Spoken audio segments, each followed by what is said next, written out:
Bahay ko. Siya. May secret affair kami ng office mate ko. Hindi ko matigilan kasi sobrang galing niya sa... Rocky's Secret Files. Secret Files. It's the kind of bleep you never knew existed. Kunwari inosente pero boy naman pala. Rocky's Secret Files. Secret Files.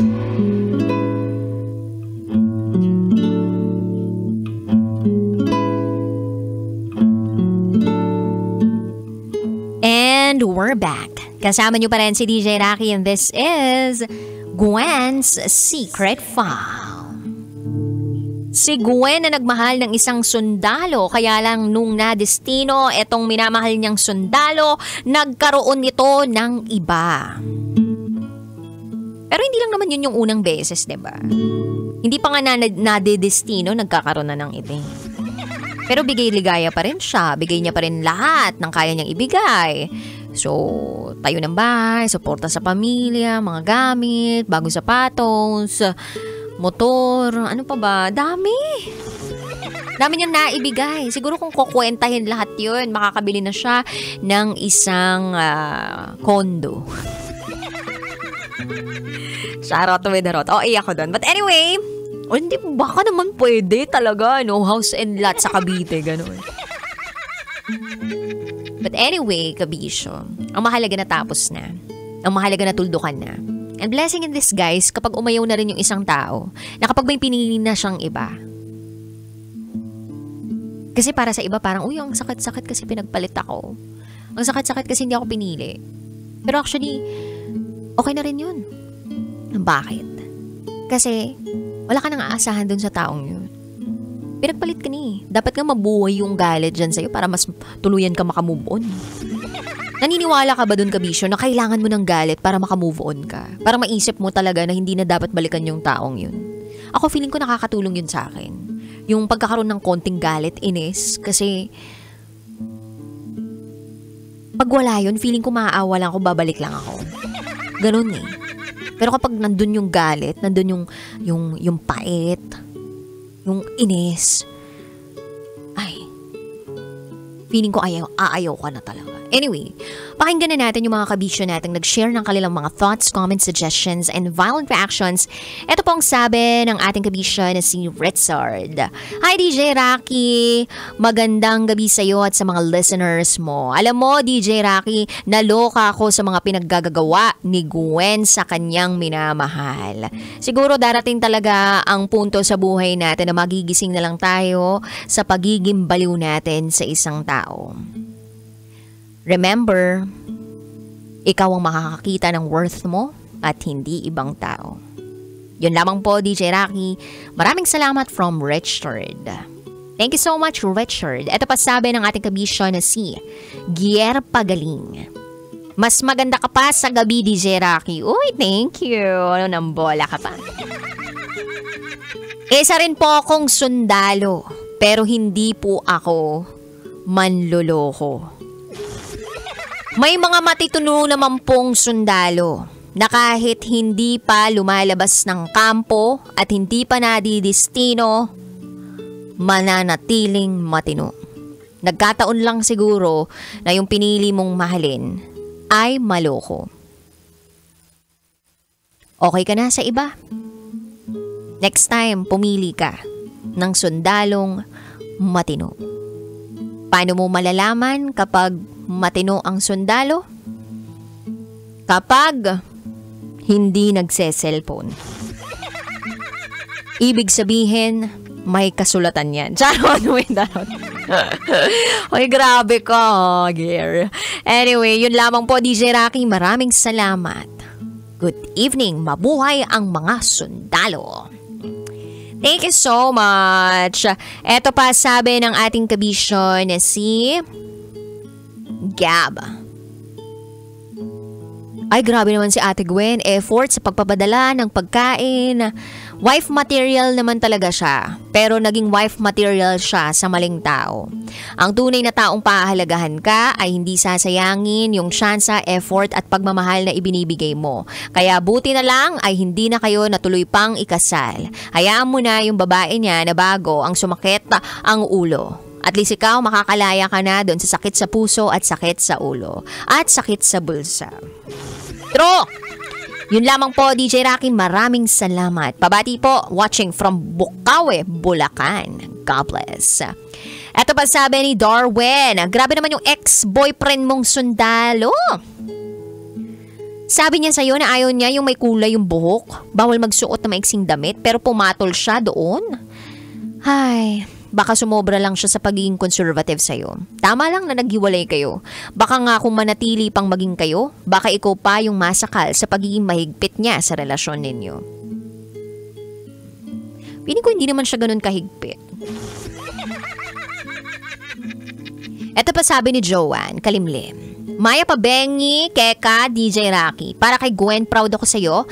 Dahil sa kabila ng nangyaring hindi maganda sa'yo, tumayo ka pa rin, lumaban sa buhay, nagpatuloy. At higit sa lahat, nagtiwala ka pa rin magmahal muli.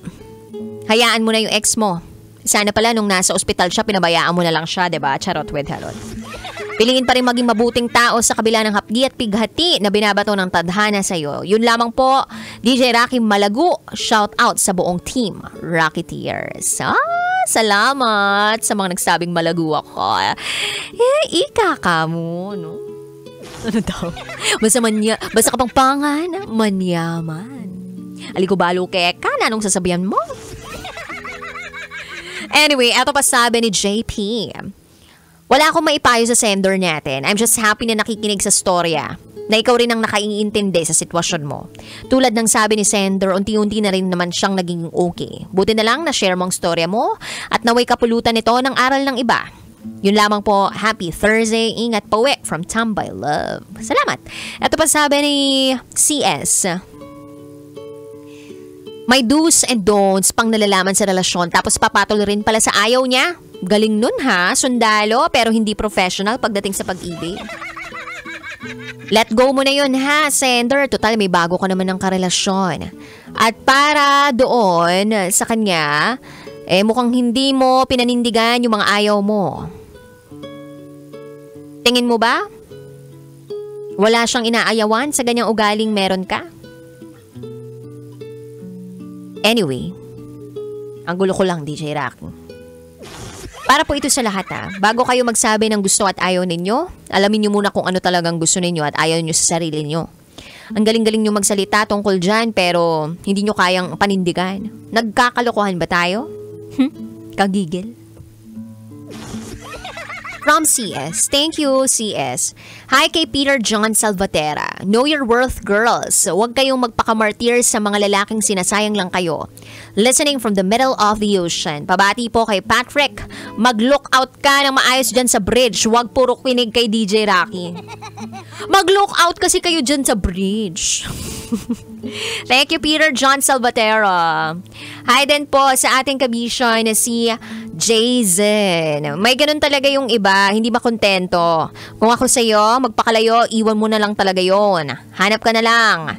Buti na lang nakahanap ka na nga ng iba. Yan dapat makita ang worth mo. Hi din po kay Don Feria, nakikinig ngayon. Shout out sa asawa niyang si Shaira, may topak na naman daw ngayon. Anong gusto mo? May topak o lulukohin ka? O doon ka na lang sa may topak, diba? Again, ang babae ay parang adobo, kulang pag walang asim. Charot, may darot. Toyo, syempre. Hi din po kay Matt Steven Vito. Gwen, huwag kang manghihinayang kung hindi ka pinili. Darating din ang tamang tao para sa iyo. Shoutout po kay Balong at kay parang JR Motol. Malalagpasan mo rin ang problema mo. Dasal lang. Yun lamang po, DJ Rocky. Maraming salamat! Gwen, gusto ko lang i-congratulate ka sa pagiging brave woman mo. Napakahusay mo. Buti na lamang talaga tinigilan mo na ang pag-reach out dito sa lalaking ito na hindi ka pinanindigan. Alam mo yung pakiramdam sa ganyan, parang ginamit ka lang. Nakakaasar.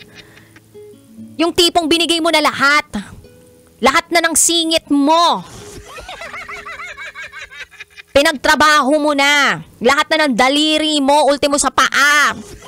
Pinagtrabaho mo na para lang meron kang pang-suporta dun sa pamilya niya. May pang-suporta ka sa kanya. Tapos, ang igagante, kasinungalingan, kalokohan, betrayal. Kaasar, diba? Pasensya na po kayo, hindi ko talaga mapigilang hindi maasar sa mga ganong klaseng kalalakihan.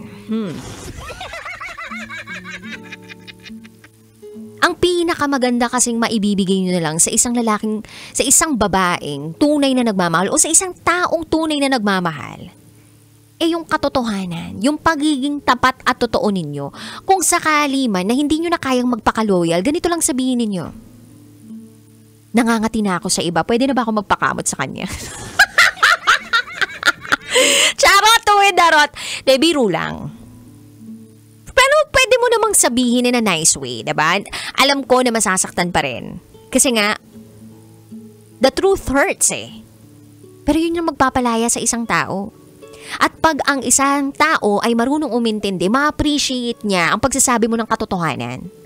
So kung ang tao marunong lang magsabi ng totoo, feeling ko walang taong masasaktan ng todo-todo. Kasi sa una lang naman talaga masakit eh. Yung pagtanggap dun sa katotohanan, yun yung isang napakahabang proseso. But eventually, habang ninanamnam mo yung katotohanan na yun, unting-unting gumagaan yung pakiramdam mo. Plus, ma-appreciate mo yung pagsabi ng isang tao ng katotohanan. In the long run. At yung epekto nun, panghabang buhay. Kasi hindi ka na kinulong dun sa kasinungalingan. Pinalaya ka dun sa kasinungalingan. Ibinigay sa'yo, ibinato sa'yo ang katotohanan. So uulitin ko lang. Ang pinakamagandang maibibigay ninyo sa isang taong tunay na nagmamahal sa inyo, kung hindi nyo kayang ibalik ng 100% yung pagmamahal na ibinibigay sa inyo, yung effort na ipinapakita sa inyo, yung lahat ng ipinapadala sa inyong pera, kung hindi nyo po kayang ibalik yon, maging totoo na lang kayo sa nararamdaman ninyo. Huwag nyong ipamukha sa tao na siya yung pinipili mo kahit hindi naman talaga. Hindi yung isang araw malalaman na lang niya may pinipili ka na palang iba. Maging desenteng tao naman tayo na kapag may napili na tayong iba, nahanap na tayong iba, magsasabi tayo ng totoo. Pwede namang makipag-break, diba? Bakit hindi nakikipag-break? Bakit bigla na lang nang go-ghost?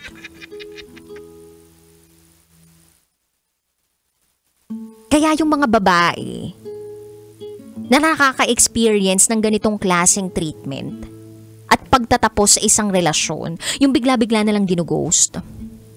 Tapos malalaman na biglang boom, kaya pala may 1 taon na palang karelasyon.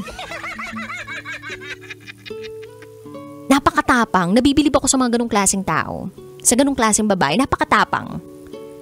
Kasi napakagaling mong ibigay ang lahat. Kumbaga, you have so much love to give and you've given it anyway. Tapos, alam mo na hindi ka naman talaga din sigurado kung maibabalik sa'yo ito, pero binigay mo pa rin.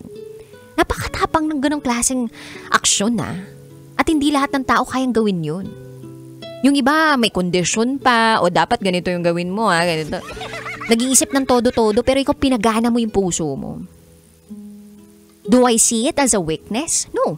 I see it as a strength. Kailangan mo lang mahanap yung tamang tao na mag-a-appreciate ng ganong klaseng pagmamahal na meron ka. Yung karakter na meron ka, kailangan mo lang hanapin talaga yung taong makaka-appreciate nun at magmamahal din sa'yo talaga ng totoo, ng 100% na hindi nalilingon sa iba. Yung parang sirang electric pan. Sirang electric pan na sa'yo lang talaga nakatutok. Sa'yo lang tututok.